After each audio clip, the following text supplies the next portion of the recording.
আজকে কথা বলবো হার্দিক পান্ডিয়াকে নিয়ে। হার্দিক পান্ডিয়া আজকে কি কাণ্ড ঘটালো মাঠে, আগে চলুন সেটা দেখে নিই।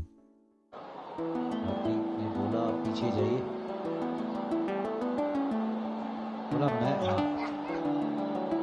रोहित अब हार्दिक कप्तान है, आपको जाना पड़ेगा पीछे। দেখলেন তো, এই হচ্ছে হার্দিক পান্ডিয়া। নিজের যে ক্যাপ্টেনে তাকে হার্দিক পান্ডিয়া বানানোর পিছনে অনেকটা ক্রেডিবিলিটি তারও আছে।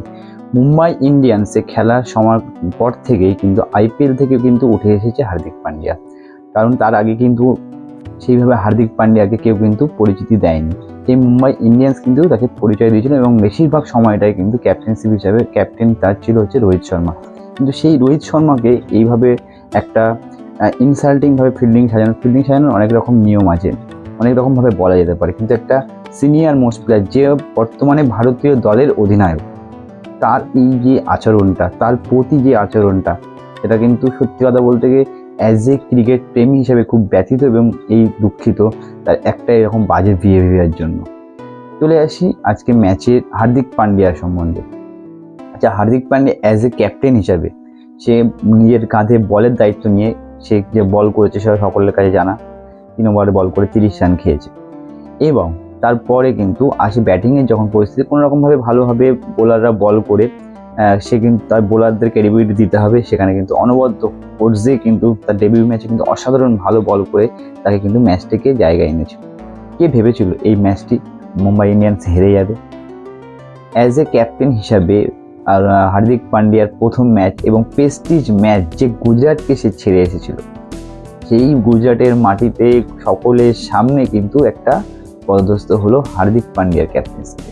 আচ্ছা, হার্দিক পান্ডিয়া যখন গুজরাটে ক্যাপ্টেন ছিল তখন সে কী করত?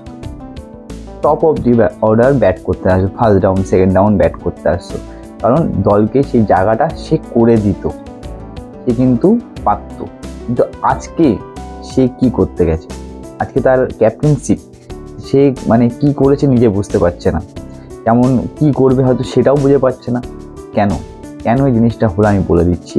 কারণ সে কিন্তু চাইলে অনেক ওপরে ব্যাট করতে পারত। তিলক বর্মাকে যখন ডাউন দিচ্ছে বা কিছুজনের ওর আগে তিলক বর্মার আগে আসছে, সেখানে কি যখন উইকেটটা পড়ে গেল তখন কিন্তু হট করে আসতে পারতো না। ওখানে কিন্তু এই জায়গায় কিন্তু সব থেকে বড় কোশ্চেন মার্ক, যে নিজেকে কেন প্রমোট করলো না অ্যাজ এ ফিনিশার হিসাবে, কেন সে গেল? আইপিএল ফরম্যাটে কিন্তু হার্দিক পান্ডিয়া 5 বছর 4-6 বছর আগে যে রোলটা তার ছিল, যে অ্যাজ এ ফিনিশার হিসেবেই সে কাজ করতো, সেই ফিনিশ রোলটা কিন্তু এখানে সে নিতে গেছিল। কিন্তু দেখুন, চূড়ান্ত ব্যর্থ। 2টো বাউন্ডারি পরপর মারলো, এটা ঠিক, হ্যাঁ 2টো বাউন্ডারি মারলো, কিন্তু আলটিমেটলি রেজাল্টটা কী হলো? 168 রান, 169 লক্ষ্যমাত্রা, সেটা তুলতে গিয়ে 9 উইকেট হারিয়ে ফেললো হার্দিক পান্ডিয়ার ক্যাপ্টেন্সিতে। এর জন্য বলা হয় সিনিয়রদের কাছ থেকে অনেক কিছু শিখতে হয়। এই জন্য ক্যাপ্টেনশিপ হিসেবে যতজনই ভারতীয় এর আগে ক্যাপ্টেন এসেছে, তার মধ্যে কিন্তু অহংকারের ছাপ কিন্তু সেইভাবে দেখা যায়নি। কারণ তারা প্রতিজনই কিন্তু মহেন্দ্র সিং ধোনির আন্ডারে ক্যাপ্টেনশিপ করেছে এবং সকলেই বলেছে যে আমি মহেন্দ্র সিং ধোনির কাছ থেকে শিখেছি। কিন্তু কোনোদিনও হার্দিক পান্ডিয়ার কোনো রকমভাবে কোনো বয়ান আসেনি। সে কিন্তু সবসময় কম্পিটিটর হিসাবে সকলের কাছে দাঁড়িয়েছে।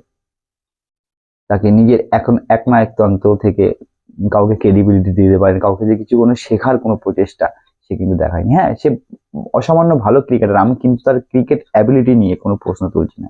এখানে প্রশ্ন তুলছি বিহেভিয়ার এবং ক্যাপ্টেন্সির ক্রেডিবিলিটি নিয়ে। হ্যাঁ, সে সাকসেসফুল ক্যাপ্টেন, আমি মানি সে সাকসেসফুল ক্যাপ্টেন। 2 বছর গুজরাট খেলেছে, 2 বছরের মধ্যে একবার চ্যাম্পিয়ন করেছে, দ্বিতীয়বার রানার্স হয়েছে।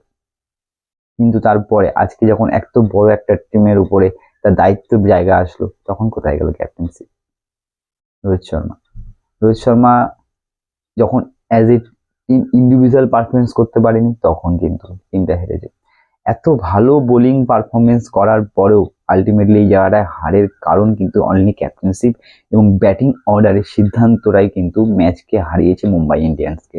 আপনাদের মতামত কি, আপনাদের ওপিনিয়নটা কি? অবশ্যই কমেন্ট বক্সে জানাবেন, অবশ্যই জানাবেন। ভালো থাকবেন, সুস্থ থাকবেন এবং মতামত যদি আপনাদের সহমত হয় তাহলে অবশ্যই একটি লাইক এবং সাবস্ক্রাইব করতে ভুলবেন না, এবং যারা ফেসবুকে দেখবেন তারা অবশ্যই চ্যানেলটিকে ফলো করে দেবেন। ভালো থাকবেন, সুস্থ থাকবেন, দেখা হচ্ছে পরবর্তী ভিডিওতে।